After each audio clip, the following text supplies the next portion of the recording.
Hello student Sat Sri ਅਕਾਲ ਤੁਹਾਡਾ ਇੱਕ ਵਾਰ ਫਿਰ ਤੋਂ ਸਵਾਗਤ ਹੈ ਤੁਹਾਡੇ ਆਪਣੇ YouTube ਚੈਨਲ 24/7 ਐਜੂਕੇਸ਼ਨ ਹੱਬ ਤੇ ਮੈਂ ਅਮਨ ਚੁਗ ਅੱਜ ਫਿਰ ਤੁਹਾਡੇ ਨਾਲ ਸਾਇੰਸ ਦੀ ਅਗਲੀ ਵੀਡੀਓ ਲੈ ਕੇ ਆ ਰਿਹਾ ਹਾਂ ਤੇ ਅੱਜ ਜਿਹੜੇ ਹੋਣਗੇ ਉਹ ਆਪਣੇ ਹੋਣਗੇ next 25 best MCQ question answers so let's start the topic ਅੱਜ ਦਾ ਆਪਣੇ ਕੋਲ ਜਿਹੜਾ ਫਸਟ ਆ ਰਿਹਾ ਉਹ ਆ ਰਿਹਾ ਹੈ speed of a body in a particular direction is called momentum. First option. Second option velocity. Third option acceleration. Fourth option retardation. ਕਿਸੇ ਵਸਤੂ ਦੀ ਵਿਸ਼ੇਸ਼ ਦਿਸ਼ਾ ਵੱਲ ਛਾਲ ਨੂੰ ਕਹਿੰਦੇ ਹਨ ਉਸ ਦਾ ਡੈਸ਼ ਸੰਵੇਗ ਮੋਮੈਂਟਮ वेग वेलोसिटी प्रवेग एक्सेलरेशन मंदन बोले तो रिटार्डेशन तो इनका जो राइट आंसर है जी वो अपने को है वो है सेकंड ऑप्शन जो है velocity velocity is the right answer next question है name the soft metal which can be easily cut with a knife जिन्हों आप आसानी दे नाल ਕਿਸੇ ਵੀ ਸ਼ਾਰਪ ਜਿਹੜੀ ਵਸਤੂ ਹੋਏਗੀ ਉਹਦੇ ਨਾਲ ਉਹਨੂੰ ਹਟ ਸਕਦੇ ਆ ਤਾਂ ਆਪਸ਼ਨ ਨੇ ਐਲੂਮੀਨੀਅਮ Al बोले तो aluminium first option second Ag बोले तो सिल्वर अर्गेंटम Ag बोले तो silver next option is Na बोले तो सोडियम फोर्थ ऑप्शन है ਇਹਨਾਂ ਵਿੱਚੋਂ ਕੋਈ ਨਹੀਂ ਤੇ ਜਿਹੜਾ ਇਹਦਾ ਰਾਈਟ ਆਨਸਰ ਆਏਗਾ ਉਹ ਆਏਗਾ सोडियम ਜੇ ਬਾਈ ਚਾਂਸ ਤੁਹਾਡੇ ਕੋਲ ਬੱਚੋ ਸੋਡੀਅਮ ਨਾ ਹੁੰਦਾ ਤਾਂ ਇਹਦਾ ਮੈਗਨੀਸ਼ੀਅਮ ਵੀ ਰਾਈਟ ਆਨਸਰ ਹੈ sodium and magnesium are soft metals ਇਹ ਐਕਸੈਪਸ਼ਨ ਹੁੰਦੀ ਹੈ ਸੋਡੀਅਮ ਤੇ ਮੈਗਨੀਸ਼ੀਅਮ ਜਿਹੜੀ ਨੇ ਉਹ ਸੌਫਟ ਮੈਟਲਸ ਨੇ ਜਿਹਨੂੰ ਆਪਾਂ ਈਜ਼ੀਲੀ ਨਾਈਫ ਨਾਲ ਉਹਦੇ ਹਿੱਸੇ 'ਚ ਲੈ ਕੇ ਆ ਸਕਦੇ ਆ ਇਸ ਤੋਂ ਇਲਾਵਾ ਜਿੰਨੀਆਂ ਵੀ ਹੋਰ ਹੁੰਦੀਆਂ ਨੇ ਮੈਟਲਸ ਉਹ ਸਾਰੀਆਂ ਕੀ ਨੇ ਹਾਰਡ ਹੁੰਦੀਆਂ ਨੇ ਤੇ ਜਿਹੜੀ ਫਸਟ ग्रुप ਹੁੰਦਾ ਜਿੰਦੇ ਜਾਂਦਾ ਆਪਣੇ ਕੋਲ ਲਿਥੀਅਮ ਸੋਡੀਅਮ ਪੋਟਾਸ਼ੀਅਮ ਇਹ ਸਾਰੇ ਕੀ ਨੇ ਆਪਣੇ ਕੋਲ ਸੌਫਟ ਮੈਟਲਸ ਨੇ ਤੇ ਜਿਹੜੀ ਆਪਣੀ ਕੋਲ ਮੈਗਨੀਸ਼ੀਅਮ ਹੈ ਹਲਕੀ ਜੀ ਹਾਰਡ ਹੈ ਠੀਕ ਹੈ ਜੀ ਬਟ ਜੇ ਆਪਾਂ ਐਗਜ਼ਾਮ ਵਿੱਚ ਆਵੇ ਨੇਮ ਦਾ ਸੌਫਟ ਮੈਟਲ ਆਪਾਂ ਲਿਖਾਂਗੇ ਸੋਡੀਅਮ ਲਿਥੀਅਮ ਤੇ ਪੋਟਾਸ਼ੀਅਮ ਠੀਕ ਹੈ ਜੀ ਇਹ ਆਪਣੇ ਕੋਲ ਮੇਨ ਆਨਸਰ ਬਣੇਗਾ Mg ਜੇ ਬਾਈ ਚਾਂਸ ਇਹਨਾਂ 'ਚ ਕੋਈ ਹੋਰ ਆਪਸ਼ਨ ਨਾ ਹੋਵੇ ਫਿਰ ਜਾ ਕੇ ਆਪਾਂ Mg ਲਗਾਵਾਂਗੇ ਨੈਕਸਟ ਆਪਣੇ ਕੋਲ ਆਂਦਾ ਹੈ The unit of measurement of intensity of sound is called dash. ਇਹ ਤੁਹਾਨੂੰ ਮੈਂ ਪਿਛਲੇ ਲੈਕਚਰ ਵਿੱਚ ਵੀ ਸਿਖਾਇਆ ਸੀ ਕਿ ਇੰਟੈਂਸਿਟੀ ਦੇ ਯੂਨਿਟਸ ਕੀ ਹੁੰਦੇ ਨੇ ਤਾਂ ਆਪਸ਼ਨ ਹੈਗੀਆਂ ਆਪਣੇ ਕੋਲ first is ampere second joule third volt fourth dB dB बोले तो decibel small d capital B ਦੋਸਤੋ ਇਸ ਦੇ ਨਾਲ ਜੇ ਤੁਹਾਨੂੰ ਇਹਦਾ ਆਨਸਰ ਆਂਦਾ ਹੈ ਤਾਂ ਨਾਲ ਦੇ ਨਾਲ ਤੁਸੀਂ ਇਹਦੇ ਆਨਸਰ ਉਹ ਵੀ ਲਿਖੋ ਕਿ ਐਂਪੀਅਰ ਕਿਸ ਦੇ ਐਸਆਈ ਯੂਨਿਟ ਨੇ ਜੂਲ ਕਿੰਦੇ ਨੇ ਤੇ ਥਰਡ ਆਪਸ਼ਨ ਜਿਹੜੀ ਹੈਗੀ ਹੈ that is ਵੋਲਟ ਉਹ ਕਿੰਨਾ ਦੇ ਐਸਆਈ ਯੂਨਿਟਸ ਹੈਗੇ ਆ ਤੇ ਇਹਦਾ ਜਿਹੜਾ ਰਾਈਟ ਆਨਸਰ ਹੈ ਉਹ dB ਬੋਲੇ तो ਡੈਸੀਬਲ ਫੋਰਥ ਆਪਸ਼ਨ ਇਹਦਾ ਰਾਈਟ ਆਨਸਰ ਹੈ ਫੋਰ ਇੰਟੈਂਸਿਟੀ ਆਫ ਸਾਊਂਡ ਠੀਕ ਹੈ ਦੋਸਤੋ ਤੇ ਜਿਹੜਾ ਐਂਪੀਅਰ ਹੈ ਐਂਪੀਅਰ ਕਿੰਦੇ ਵਾਸਤੇ ਯੂਜ਼ ਕੀਤਾ ਜਾਂਦਾ it is used for electric current name the physical quantity which has SI units joule then the option ਬਣਨਗੇ ਦੋ work done ਜਾਂ energy because ਭਾਵੇਂ ਆਪਾਂ ਲਈਏ work done ਭਾਵੇਂ ਲਈਏ energy ਉਹਨਾਂ ਦੇ same SI units ਹੁੰਦੇ ਨੇ ਜੋ ਕਿ ਹਨ joules नेक्स्ट ऑप्शन हैगी है V बोले तो वोल्टेज V बोले तो वोल्ट ये भी ਤੁਹਾਨੂੰ मैं ਅੱਗੇ ਸਮਝਾ ਚੁੱਕੇ ਹਾਂ ਜੇ ਕਿਸੇ ਬੱਚੇ ਨੇ ਪਿਛਲੇ ਲੈਕਚਰ ਨਹੀਂ ਆਪਣੇ ਵੇਖੇ ਤਾਂ ਪਲੀਜ਼ ਪਿਛਲੇ ਲੈਕਚਰ ਵੀ ਜ਼ਰੂਰ ਇਸ ਤੋਂ ਬਾਅਦ ਇੱਕ ਵਾਰ ਉੱਤੋਂ ਉੱਪਰੋਂ ਰਿਵੀਜ਼ਨ ਕਰ ਲੈ ਨੈਕਸਟ ਕੁਐਸਚਨ ਹੈ ਈਜ਼ੀ ਜੇ ਆਪਣੇ ਕੋਲ ਇਹ ਆਂਦਾ EVS ਦੇ ਵਿੱਚ which type of soil is best for wheat crop मतलब ਕਣਕ ਦੀ ਫਸਲ ਲਈ ਸਭ ਤੋਂ ਵਧੀਆ ਮਿੱਟੀ ਦਾ ਨਾਂ ਕੀ ਹੈ ਆਪਸ਼ਨ ਫਰਸਟ ਆਪਸ਼ਨ ਹੈ gravel soil second option is sandy soil third option is sandy loam fourth option is loam. Then दा जेड़ा राइट आंसर है वो है अपने कोल फोर्थ ऑप्शन लोमी सॉइल। ठीक है जी। नेक्स्ट अपने को आंदा है malleability of metal means that एक मेटल दी स्पेशल प्रॉपर्टी है एनू की आखदे ने या एस तो की मतलब है अपना। द फर्स्ट ऑप्शन है it can be drawn into thin wires. Second, it is a good conductor of electricity. Third, it can be beaten into sheets. Four, it has metallic luster. ਜੇ ਕਿਸੇ ਨੂੰ English ਵਿੱਚ ਦਿੱਕਤ ਆਂਦੀ ਹੈ ਤਾਂ ਉਹਦੇ ਲਈ ਪੰਜਾਬੀ ਨੀਚੇ ਆਪਸ਼ਨ ਵਿੱਚ ਲਿਖ ਰੱਖੀ ਹੈ, ਤੁਸੀਂ ਉੱਥੋਂ ਵੀ ਇਹਦੀ ਆਪਸ਼ਨ ਨੂੰ ਵੇਖ ਸਕਦੇ ਹੋ। ਤਾਂ ਇਹਦਾ ਜਿਹੜਾ ਬੱਚੋ ਰਾਈਟ ਆਨਸਰ ਹੈ ਉਹ ਹੈ ਆਪਣੇ ਕੋਲ it can be beaten into thin sheets. ਜੇ ਆਪਾਂ ਕਿਸੇ ਨੂੰ ਸ਼ੀਟਸ ਵਿੱਚ ਲੈ ਕੇ ਆ ਸਕਦੇ ਹਾਂ ਤਾਂ ਉਸ ਮੈਟਲ ਦੀ ਪ੍ਰੋਪਰਟੀ ਨੂੰ ਕਹਿੰਦੇ ਹਨ ਮੈਲੀਏਬਿਲਿਟੀ। ਤੇ ਜੇ ਆਪਾਂ ਉਹਨੂੰ ਪਤਲੀਆਂ ਪਤਲੀਆਂ ਵਾਇਰਸ ਵਿੱਚ ਲੈ ਕੇ ਆ ਸਕੀਏ ਇਸ ਪ੍ਰੋਪਰਟੀ ਨੂੰ ਆਪਾਂ ਕਹਿੰਦੇ ਆ ਡਕਟਿਲਿਟੀ DUCTILITY। ठीक है जी। तो ये दो बहुत इंपॉर्टेंट मेटल्स दियां अलग तो प्रॉपर्टीज हैं। नेक्स्ट क्वेश्चन अपने को आ रहा है ਜਿਹੜੀ ਆਪਣੇ ਕੋਲ ਚੀਕਨੀ ਮਿੱਟੀ ਹੈ ਉਹ ਕਿਹੜੀ ਚੀਜ਼ ਸਭ ਤੋਂ ਜ਼ਿਆਦਾ ਆਪਣੇ ਵਿੱਚ ਰੋਕਣ ਦੀ ਸਮਰੱਥਾ ਰੱਖਦੀ ਹੈ। ਆਪਸ਼ਨ ਨੇ ਆਪਣੇ ਕੋਲ water, second organisms, next roots, the last option all the above। ਇਹੋ ਜੀ ਕੀ ਆਪਸ਼ਨ ਰਾਈਟ ਹੈ ਇਹਦੇ ਵਿੱਚ ਜਿਹੜੀ ਆਪਣੇ ਕੋਲ ਚੀਕਨੀ ਮਿੱਟੀ ਹੈ ਉਹਦੇ ਵਿੱਚ ਸਭ ਤੋਂ ਜ਼ਿਆਦਾ ਰੁਕ ਸਕਦੀ ਹੈ तो वो है अपने कोल वाटर। ठीक है जी, वो है फर्स्ट ऑप्शन राइट आंसर बनेगा जो कि है कि दैट इज H2O। H2O बोले तो वाटर, बोले तो पानी, जो कि चीकनी मिट्टी सब तो ज्यादा सोख सकती है अपने। नेक्स्ट क्वेश्चन आ रहा है radio activity was discovered by. Radio activity दी खोज किसने की, किस साइंटिस्ट ने की? पहली ऑप्शन है हेनरी बैक्वेल, सेकंड ऑप्शन है पोलोनियम, थर्ड ऑप्शन है मैडम क्यूरी, फोर्थ ऑप्शन है रॉन्टिजन। ਜੇ ਤੁਹਾਨੂੰ ਦੋਸਤੋ ਇਹਦਾ ਰਾਈਟ ਆਨਸਰ ਵੀ ਆਂਦਾ ਤੁਸੀਂ ਨਾਲ ਦੇ ਨਾਲ ਤੁਸੀਂ ਜਿਹੜੇ ਹੋਰ ਸਾਇੰਟਿਸਟ ਲਿਖੇ ਨੇ ਜਾਂ ਜੋ ਤੁਹਾਨੂੰ ਇਹਦੇ ਤੋਂ ਰਿਲੇਟਡ ਉਹਨਾਂ ਦੀ ਇੰਪੋਰਟੈਂਟ ਇਨਵੈਂਸ਼ਨਸ ਲੱਗਦੀਆਂ ਨੇ ਤਾਂ ਉਹਦਾ ਵੀ ਤੁਸੀਂ ਨਾਲ ਦੇ ਨਾਲ ਲਿਖੋ ਨਾਮ। ਤਾਂ ਇਹਦਾ ਜਿਹੜਾ ਰਾਈਟ ਆਨਸਰ ਹੈ ਉਹ ਹੈ ਰੇਡੀਓ ਐਕਟਿਵ ਡਿਸਕਵਰੀ ਕੀਤੀ ਸੀ first option that is Henry Becquerel ਨੇ। ਤੇ ਇੱਕ ਚੀਜ਼ ਜਿਹੜੀ ਐਗਜ਼ਾਮ ਵਿੱਚ ਆ ਸਕਦੀ ਇਹ ਹੋ ਚੁੱਕਿਆ ਆਪਣਾ ਰੌਂਟੇਜਨ ਨੇ ਕਿੰਦੀ ਕੀਤੀ ਡਿਸਕਵਰੀ ਐਕਸ-ਰੇਜ਼ ਦੀ। ठीक है जी। ਜਿਹੜੀ ਆ ਆਪਸ਼ਨ ਹੈ ਸਭ ਤੋਂ ਬਹੁਤ ਜ਼ਿਆਦਾ ਇੰਪੋਰਟੈਂਟ ਆਂਦੀ ਹੈ ਬਿਕੋਜ਼ ਇਹਨਾਂ ਨੂੰ ਕਿਸੇ ਆਪਦੀ ਇਨਵੈਂਸ਼ਨ ਵਾਸਤੇ ਕੀ ਮਿਲਿਆ ਸੀ ਨੋਬਲ ਪ੍ਰਾਈਜ਼ ਵੀ ਮਿਲਿਆ ਸੀ। ਤਾਂ ਇਹਨਾਂ ਨੇ ਇੱਕ ਫਸਟ ਰੇਡੀਓ ਐਕਟਿਵ ਐਲੀਮੈਂਟ ਜੇ ਤੁਹਾਨੂੰ ਐਗਜ਼ਾਮ ਵਿੱਚ ਆਵੇ ਰੇਡੀਓ ਐਕਟੀਵਿਟੀ ਦੀ ਖੋਜ ਕਿੰਨੇ ਕੀਤੀ ਤਾਂ ਉਹ ਕੀਤੀ ਹੈਨਰੀ ਬੈਕਵੈਲ ਨੇ ਫਸਟ ਆਪਸ਼ਨ। ਜੇ ਤੁਹਾਨੂੰ ਪੁੱਛਿਆ ਜਾਵੇ ਫਸਟ ਰੇਡੀਓ ਐਕਟਿਵ ਐਲੀਮੈਂਟ ਦੀ ਕਿੰਨੇ ਕੀਤੀ ਸੀ ਡਿਸਕਵਰੀ ਦਾ ਉਹਦਾ ਨਾਮ ਸੀ रेडोन RADON ਜਿਹਨੂੰ RN ਨਾਲ ਲਿਖਨੇ ਆ ਤਾਂ ਉਹਨੇ ਕੀਤੀ ਸੀ ਉਹ ਕੀਤੀ ਸੀ ਮੈਡਮ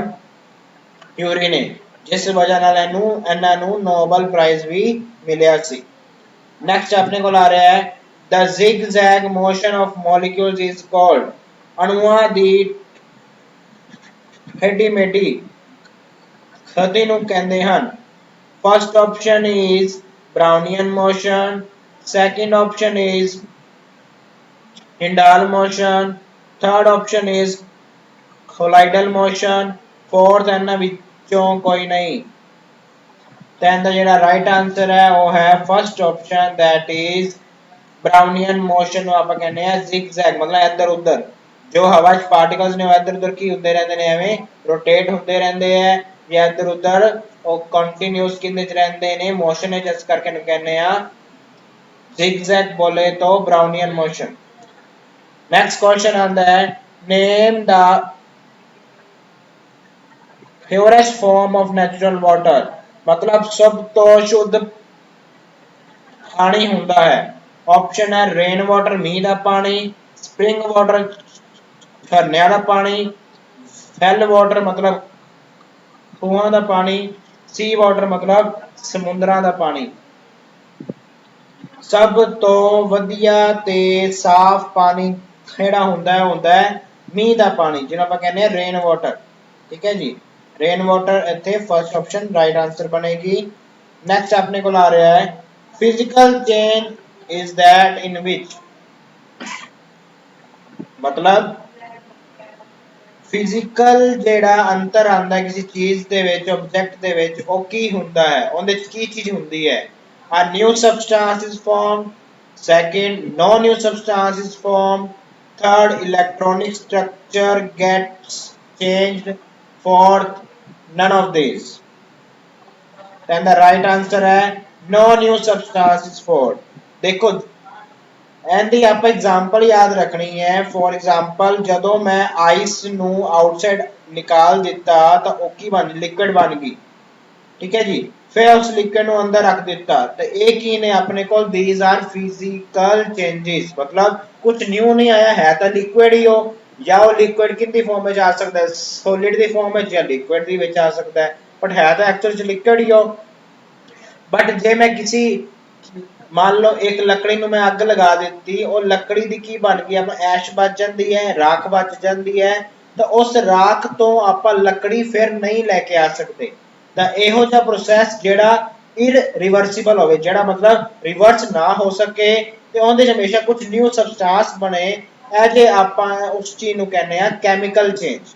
बट जिहड़ा फिजिकल चेंज हुंदा उहदे च कोई भी न्यू सबस्टांस नहीं बनता ते वो सारे रिवर्सिबल हुंदे ने। ठीक है जी, तो तुसीं इस वर्ड तो याद रख सकते हो किहड़ी चीज़ रिवर्सिबल हो सकती है वो होएगी फिजिकल चेंज दी एग्जांपल, ते जिहड़ी चीज़ रिवर्सिबल नहीं हो सकती वो होएगी chemical change the example. For example burning of a candle is chemical change, physical change, third option chemical reaction, fourth ਇਹਨਾਂ ਵਿੱਚੋਂ ਕੋਈ नहीं। then ਦਾ ਜਿਹੜਾ right answer ਆਏਗਾ ਉਹ ਹੈ chemical change है, because ਇੱਕ ਵਾਰ ਜਦੋਂ ਜਿਹੜੀ ਫੈਕਸ ਹੁੰਦੀ ਹੈ ਉਹਨੂੰ ਅੱਗ ਲਾਈਏ ਤਾਂ ਉਹ ਕੀ ਹੁੰਦੀ ਹੈ, ਉਹਨੂੰ ਅੱਗ ਲਾਉਣ ਤੋਂ ਬਾਅਦ ਉਹ ਕੀ ਹੁੰਦੀ ਲਿਕੁਇਡ ਵਿੱਚ ਆ ਜਾਂਦੀ, ਨੀਚੇ ਇਕੱਠੀ ਤਾਂ ਹੁੰਦੀ ਹੈ। ਜੇ ਆਪਾਂ ਸਿਰਫ ਇਹਦੀ ਖਲ ਕੀਤੀ ਜਾਂਦੀ, ਜੇ ਮੰਨ ਲਓ ਐਗਜ਼ਾਮ ਵਿੱਚ ਆਂਦਾ if we take on if we consider only facts of a burning candle then what is a it is a physical change, because ਉਹ ਲਿਕੁਇਡ ਆ ਜਾਂਦੀ ਹੈ ਫਿਰ ਜਦੋਂ ਕੁਝ ਟਾਈਮ ਬਾਅਦ ਕੁਝ ਸਕਿੰਟਾਂ ਬਾਅਦ ਹੀ ਫਿਰ ਉਹ ਕਿੰਦੇ ਚੇਂਜ ਹੋ ਜਾਂਦੀ, it again gets converted into in its original form that is called wax। But ਜਦੋਂ ਆਪਾਂ ਕਿਸੇ ਮੋਮਬੱਤੀ ਨੂੰ ਅੱਗ ਲਾਉਂਦੇ ਆ ਤਾਂ ਉਹ ਜਿਹੜੀ ਮੋਮਬੱਤੀ ਨਿੱਕੀ ਹੁੰਦੀ ਜਾਂਦੀ ਹੈ on because ਉਹਦੇ ਵਿੱਚ ਜਿਹੜੀ ਉੱਪਰ ਇੱਕ ਨਿਕਲੀ ਹੁੰਦੀ ਹੈ ਜਿਹੜੀ ਜਿਸ ਨਾਲ ਉਹਨੂੰ ਅੱਗ ਲੱਗਦੀ ਹੈ ਉਹ ਚੀਜ਼ ਕੀ ਹੁੰਦੀ ਜਾਂਦੀ ਖਤਮ ਹੁੰਦੀ ਜਾਂਦੀ ਹੈ। ठीक है जी, ਇਸ ਕਰਕੇ ਕਿੰਦੀ एग्जांपल है केमिकल चेंज ਦੀ एग्जांपल है। नेक्स्ट क्वेश्चन आ रहा है reactions in which heat is released are called, ਇਹੋ जी रिएक्शन ਦਾ ਨਾਂ ਕੀ ਹੋਏਗਾ ਜਿਹਦੇ ਹੀਟ ਬਾਹਰ ਨਿਕਲੇ, जिस रिएक्शन ਦੇ ਵਿੱਚ ਹੀਟ ਬਾਹਰ ਨਿਕਲੇ ਉਸ रिएक्शन ਦਾ ਕੀ ਨਾਮ ਹੋਏਗਾ। ऑप्शंस ने अपने को फर्स्ट है भाप रासायनिक, सेकंड निकासी, थर्ड हैगी है भाप सौखी, फोर्थ ਇਹਨਾਂ ਵਿੱਚੋਂ कोई नहीं। तो ਇਹਦਾ ਜਿਹੜਾ राइट आंसर होएगा होएगा अपने को एक्सो रिएक्शन, सेकंड ऑप्शन। एक्सो मतलब होता है एग्जिट होना, निकलना, इस करके अंदर नाम बनेगा एक्सो रिएक्शन। नेक्स्ट अपने को ला रहा है ion formed by the loss of one or more electrons by an atom, किसे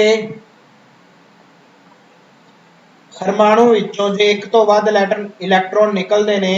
तो उदों जिहड़ा आयन बनता उन्होंने की आखते हैं। ऑप्शन हैगी अपने अनायन फर्स्ट ऑप्शन, सैकेंड उन्होंने उदासीन बोले तो neutral, next option is cation, fourth इन्हां विचों कोई नहीं। तो इहो जे एटम तुसीं एग्जांपल याद कर सकते हो, फॉर एग्जांपल Na बोले तो सोडियम एटम ਉਹਦੇ ਉੱਤੇ ਕੀ ਚਾਰਜ ਲੱਗਦਾ ਹਮੇਸ਼ਾ पॉजिटिव क्यों ये अपने जो ਜਿਹੜਾ ਇੱਕ ਐਕਸਟਰਾ ਇਲੈਕਟ੍ਰੋਨ ਨੂੰ ਕੀ ਕਰਦਾ ਹੈ ਨਿਕਾਲ ਦਿੰਦਾ ਹੈ ਤਾਂ ਮਤਲਬ ਇਹਦੇ ਵਿੱਚ ਵੀ ਕੀ ਹੁੰਦਾ ਹੈ here will be loss of electron ਜੇ loss of electron ਹੋਏਗਾ ਤਾਂ ਉਹਨੂੰ ਆਪਾਂ ਕਹਾਂਗੇ ਇਹਦਾ ਰਾਈਟ ਆंसर ਬਣੇਗਾ ਜੋ ਹੈ ਕਟਾਇਨ ਠੀਕ ਹੈ ਜੀ ਤੇ ਜੇ ਆਪਣੇ ਕੋਲ ਕੋਈ एलिमेंट या कोई एटम इलेक्ट्रॉन किसी दूसरे एटम तो आपदे वाल ਨੂੰ ਰੱਖਦਾ ਹੈ ਅਟਰੈਕਟ ਕਰਦਾ ਹੈ ਤਾਂ ਉਹਦੇ ਕੋਲ ਐਕਸੈਸ ਹੋ ਜਾਣਗੇ ਇਸ ਕਰਕੇ ਉਹਦੇ ਤੇ ਆਏਗਾ 네ਗੇਟਿਵ ਚਾਰਜ ਤੇ ਉਹ ਹੋਣਗੇ ਅਨਾਇਨਸ ਇਹ ਬੋਲ ਜੈਸੇ ਤੁਸੀਂ ਉਹਨਾਂ ਨੂੰ ਯਾਦ ਰੱਖਣ ਦਾ ਵੇ ਕਿ ਜਿਵੇਂ ਫੋਰ ਐਗਜ਼ਾਮਪਲ ਮੇਰਾ ਨਾਮ ਹੈ ਅਮਨ ਚੁਗ A for negative C for positive ਤੁਸੀਂ ਉਸ ਵੇ ਨਾਲ ਮੈਨੂੰ ਯਾਦ ਰੱਖ ਸਕਦੇ ਹੋ नेक्स्ट अपने को ला रहा है chemical formula for baking soda is dash baking soda दा केमिकल फॉर्मूला की होवेगा ऑप्शन ने Na2CO3 NaSCO3 NaCl KaCO3 then the right answer है second option is the right answer next आता है प्रवेग दी इकाई है what are the units of acceleration ਹੁਣ ਦੇਖੋ एक्सेलरेशन ਕੀ ਹੁੰਦਾ ਹੈ एक्सेलरेशन ਆਪਾਂ ਕੀਤਾ ਸੀ rate of change of velocity ਤੁਹਾਨੂੰ ਇਹਦੇ ਐਸੇ ਯੂਨਿਟ ਆਂਦੇ ਹੋਣਗੇ ਸਪੀਡ ਦੇ ਜਾਂ ਜਿਹੜੀ ਵੈਲੋਸਿਟੀ ਦੇ ਸੇਮ ਹੁੰਦੇ ਮੀਟਰ ਪਰ ਸੈਕਿੰਡ ਅਪੋਨ ਫਿਰ ਕੀ ਇਹ ਸੈਕਿੰਡ ਇੱਕ ਹੋਰ ਲੱਗਿਆ ਤੇ ਉੱਪਰ ਜਾ ਕੇ ਕੀ ਬਣ ਗਿਆ ਆਪਣੇ ਕੋਲ ਆਂਸਰ ਬਣ ਗਿਆ first option metre per second square ਤਾਂ प्रवेग की इकाई है मीटर पर सेकंड स्क्वायर नेक्स्ट अपने को आ रहा है अनसैचुरेटेड हाइड्रोकार्बन किन्नू आंदे हैं तो ऑप्शन है फर्स्ट ऑप्शन है it is formed by sharing of two electron to give similar molecules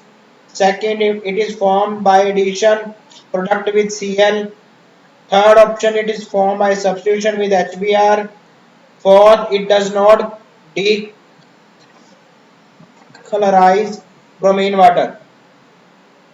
then the ਸਿੱਧਾ ਇਹ ਆਪਸ਼ਨ ਆਪਾਂ ਨੂੰ ਲੱਗ ਰਿਹਾ ਉਹ ਹੈ ਫਰਸਟ ਆਪਸ਼ਨ ਇਹਦਾ ਰਾਈਟ ਆਨਸਰ ਹੈ ਹੁਣ ਸਟੂਡੈਂਟਸ ਇੱਥੇ ਇੰਪੋਰਟੈਂਟ ਜਿਹੜੀ ਚੀਜ਼ ਹੈ ਉਹ ਕੀ ਆਂਦੀ ਹੈ ਅਨਸੈਚੁਰੇਟਿਡ ਕੰਪਾਊਂਡਸ ਦਾ ਮਤਲਬ ਕੀ ਹੁੰਦਾ ਹੈ ਤਾਂ ਇਹੋ ਜਿਹੇ ਕੰਪਾਊਂਡ ਜਿਨ੍ਹਾਂ ਵਿੱਚ 2 ਜਾਂ ਜਿਨ੍ਹਾਂ ਵਿੱਚ डबल बॉन्ड आए या ट्रिपल बॉन्ड आए एज ए कंपाउंड ਨੂੰ ਆਪਾਂ ਕਹਿੰਦੇ ਆ ਅਨਸੈਚੁਰੇਟਿਡ ਕੰਪਾਊਂਡਸ ਤੇ ਜਿਨ੍ਹਾਂ ਦੇ ਵਿੱਚ ਸਿੰਗਲ ਆਂਦਾ ਹੈ ਉਹਨੂੰ ਆਪਾਂ ਕਹਿੰਦੇ ਆ ਸੈਚੁਰੇਟਿਡ ਠੀਕ ਹੈ ਦੋਸਤੋ ਸੈਚੁਰੇਟਿਡ ਬੋਲੇ ਤਾਂ ਇੱਕ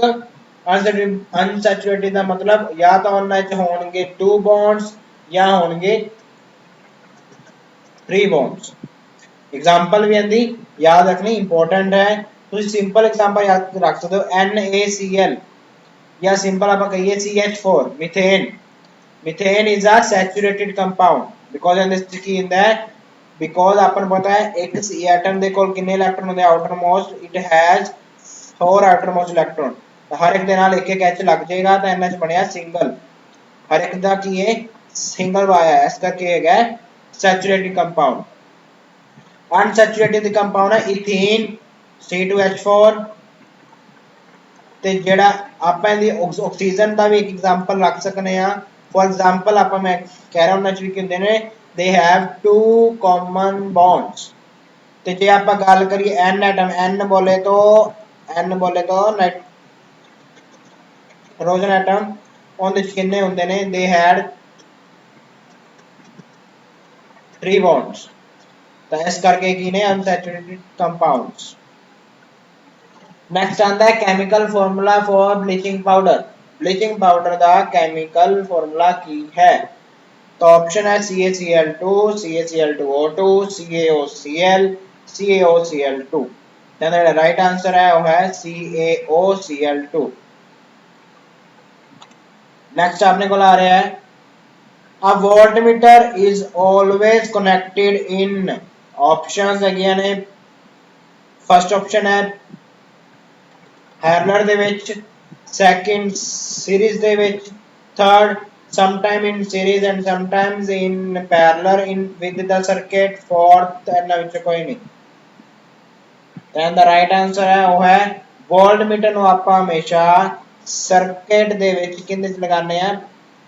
ਪੈਰਲਲ ਵਿੱਚ ਲਾਉਂਦੇ ਆ ਤਾਂ ਫਸਟ ਆਪਸ਼ਨ ਇੱਥੇ ਰਾਈਟ ਆਨਸਰ ਹੈ ਜਿਹੜਾ ਐਮੀਟਰ ਹੈ ਉਹਨੂੰ ਹਮੇਸ਼ਾ ਆਪਾਂ ਸੀਰੀਜ਼ ਵਿੱਚ ਲਗਾਉਂਦੇ ਆ ਹੁਣ ਤੁਹਾਡੇ ਵਾਸਤੇ ਆ ਵੀ ਇੰਪੋਰਟੈਂਟ ਐਮੀਟਰ ਦਾ ਯੂਜ਼ ਕਿੱਥੇ ਹੈ ਐਮੀਟਰ ਦਾ ਯੂਜ਼ ਹੁੰਦਾ ਹੈ to check the amount of I ਬੋਲੇ ਤੋਂ ਕਰੰਟ ਤੇ ਜਿਹੜਾ ਵੋਲਟਮੀਟਰ ਹੈ ਉਹਦਾ ਯੂਜ਼ ਹੁੰਦਾ ਹੈ to check the presence of voltage ਕਿੰਨੀ ਉਸ ਸਰਕਟ ਦੇ ਵਿੱਚ ਕਿੰਨੀ ਵੋਲਟੇਜ ਹੈ ਉਸ ਵਾਸਤੇ ਕੀ ਯੂਜ਼ ਕੀਤਾ ਜਾਂਦਾ ਵੋਲਟਮੀਟਰ ਨੈਕਸਟ ਆਂਦਾ ਹੈ ਜੇ ਆਪਣੇ ਕੋਲ ਰੈਜ਼ਿਸਟਰਸ ਹੈਗੇ ਨੇ R1 R2 ਤੇ R3 ਨੇ if they are connected in parallel combination the resultant resistance would be ਤਾਂ overall resistance ਕਿੰਨੀ ਹੋਵੇਗੀ ਜੇ ਆਪਾਂ ਇਹਨਾਂ ਰੈਜ਼ਿਸਟਰ ਨੂੰ ਲਗਾ ਦਈਏ parallel combination ਦੇ ਵਿੱਚ then the right answer आएगा वो है first option it is equal to addition but with their reciprocal addition first option is right answer here next question है 1 horse power is equals to 1 HP ਦੇ ਵਿੱਚ ਕਿੰਨੇ vote ਹੁੰਦੇ ਆ option ਹੈ 1/746 ਸੈਕਿੰਡ ਆਪਸ਼ਨ ਇੱਥੇ ਆਏਗੀ ਉਹ ਹੈ 746 next option 74.6 watt fourth option है 7.46 watt then the right answer जो है 1 HP is equals to 746 watt second option is the right answer next question है name the units of power शक्ति की इकाई की होती है ऑप्शन है जूल न्यूटन वॉट या किलोग्राम then the right जो होना जेड़ा आंसर कितना है what and the right answer है ਤੁਹਾਨੂੰ ਮੈਂ ਇੱਥੇ ਇਹ ਵੀ ਚੀਜ਼ ਤੁਸੀਂ ਲਿਖੋ ਕਿਹੜੀ ਹੈ ਜੀ ਫਿਜ਼ੀਕਲ ਕੁਆਂਟੀ ਹੈ ਜਿੰਦੇ ਐਸਆਈ ਯੂਨਿਟਸ ਨਿਊਟਨ ਨੇ ਨੇਮ ਦਾ physical ਕੁਆਂਟੀਜ਼ whose SI units are Newton the right answer ਹੁੰਦਾ ਬਣੇਗਾ ਫੋਰਸ ਫੋਰਸ ਦੇ ਹੁੰਦੇ ਨੇ SI ਯੂਨਿਟ ਨਿਊਟਨ ਤੇ ਜਿਹੜੀ ਆਪਣੇ ਕੋਲ ਫਸਟ ਆਪਸ਼ਨ ਇਹ ਕਿੰਨੇ ਹੁੰਦੇ ਕਿਲੋਗ੍ਰਾਮ ਹੁੰਦੇ ਮਾਸ ਦੇ ਇਹ ਕਿੰਨੇ ਹੁੰਦੇ ਇਹਦਾ ਆਨਸਰ ਹੀ ਆਪਣਾ ਤੇ ਲਾਸਟ ਬਚ ਗਿਆ ਫਸਟ ਆਪਸ਼ਨ ਜਾਊਲ ਉਹ ਹੁੰਦੇ ਜਾਂ ਵਰਕ ਡਨ ਦੇ ਜਾਂ એનર્ਜੀ ਦੇ ਨੈਕਸਟ ਆਂਦਾ ਹੈ ion found by gain of two or more one or more electrons by an atom ਜਦੋਂ ਕੋਈ ਐਟਮ ਇਲੈਕਟ੍ਰੋਨ ਆਪਦੇ ਵੱਲ ਨੂੰ ਅਟਰੈਕਟ ਕਰਦਾ ਹੈ ਤਾਂ ਉਸ ਐਟਮ ਨੂੰ ਕੀ ਉਹ ਜਿਹੜਾ ਆਇਨ ਬਣੇਗਾ ਉਹ ਕੀ ਬਣੇਗਾ ਉਹ ਬਣੇਗਾ अनायन अनायन बोले तो नेगेटिव कटायन बोले तो positive then the right answer बनेगा अनायन नेक्स्ट क्वेश्चन है rate of reaction dash rate of reaction का की असर होएगा it increases with decrease in temperature second increases with increase in the concentration of reactants third decrease with increase in the concentration of reactants fourth decreases with in the presence of catalyst then the right answer है वो है second option जिन्ने ज्यादा amount of reactant होएगा उतना ही ज्यादा rate of reaction की ਹੁੰਦਾ है इंक्रीज ਹੁੰਦਾ है second and the right answer आ जाएगा नेक्स्ट अपने को आता है colourless odourless but very harmful एक ਇਹੋ ਜੀ ਜਿੰਦਾ ਨਾ ਤਾਂ ਕੋਈ ਰੰਗ ਹੈ ਨਾ ਹੀ ਕੋਈ ਸਮੈਲ ਹੁੰਦੀ ਬਟ ਉਹ ਬਹੁਤ ਜ਼ਿਆਦਾ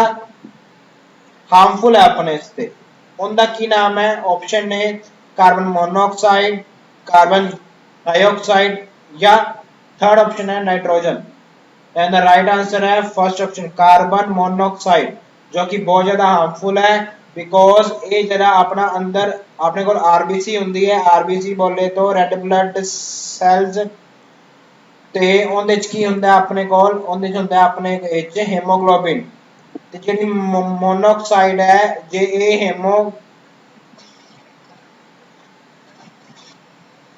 ਨਾਲ ਲੱਗਦੀ ਹੈ ਤਾਂ ਕੀ ਹੋ ਜਾਂਦਾ ਉੱਥੇ ਉਹਦੇ ਨਾਲ ਆਕਸੀਜਨ ਫਿਰ ਅਟੈਚ ਨਹੀਂ ਹੁੰਦੀ ਜੇ ਆਕਸੀਜਨ ਐਡ ਨਹੀਂ ਹੋਏਗੀ ਤਾਂ ਆਪਣੇ ਆਰਗਨਸ ਤੱਕ ਆਕਸੀਜਨ ਨਹੀਂ ਪਹੁੰਚੇਗੀ ਤਾਂ ਇਸ ਕਰਕੇ ਆਪਾਂ ਨੂੰ ਆਕਸੀਜਨ ਨਹੀਂ ਮਿਲੇਗੀ ਤਾਂ ਆਪਾਂ ਐਕਸਪਾਇਰ ਵੀ ਹੋ ਸਕਦੇ ਹਾਂ ਇਸ ਕਰਕੇ ਜਿੱਥੇ ਮੋਨੋਆਕਸਾਈਡ ਨਿਕਲਦੀ ਹੋਵੇ ਉਸ ਏਰੀਆ ਦੇ ਵਿੱਚ ਕਿਸੇ ਵੀ ਵਿਅਕਤੀ ਨੂੰ ਨਹੀਂ ਰੁਕਣਾ ਚਾਹੀਦਾ। ਅੱਜ ਦਾ ਆਪਣਾ ਲਾਸਟ ਤੇ ਸਭ ਤੋਂ ਈਜ਼ੀਐਸਟ ਵਨ ਹੈ acceleration due to gravity on the surface of moon as compared to earth is। मतलब ਧਰਤੀ ਦੇ ਮੁਕਾਬਲੇ ਚੰਦਰਮਾ ਦੇ ਉੱਤੇ g ਦੀ ਵੈਲਿਊ ਕਿੰਨੀ ਹੁੰਦੀ ਹੈ ਤਾਂ ਉਹ ਹੁੰਦੀ ਹੈ ਆਪਣੇ ਕੋਲ 1/6 1/6 of g on the earth is equals to g on the moon। तो अपने को फर्स्ट ऑप्शन ਇਹਦਾ ਰਾਈਟ ਆਨਸਰ ਆ ਗਿਆ। ਜੀ ਹਾਂ ਦੋਸਤੋ ਇਹ ਸੀ ਆਪਣੇ ਅੱਜ ਦੇ 75 ਤੋਂ ਲੈ ਕੇ 100 ਜੋ ਆਪਣੇ ਹੈਗੇ ਸੀ। ਅੱਜ ਆਪਣੇ ਪਹਿਲੇ 100 ਕੁਐਸਚਨ ਇੰਪੋਰਟੈਂਟ ਹੋ ਚੁੱਕੇ ਨੇ ਤਾਂ ਦੋਸਤੋ ਪਲੀਜ਼ ਇਹਨੂੰ ਕੀ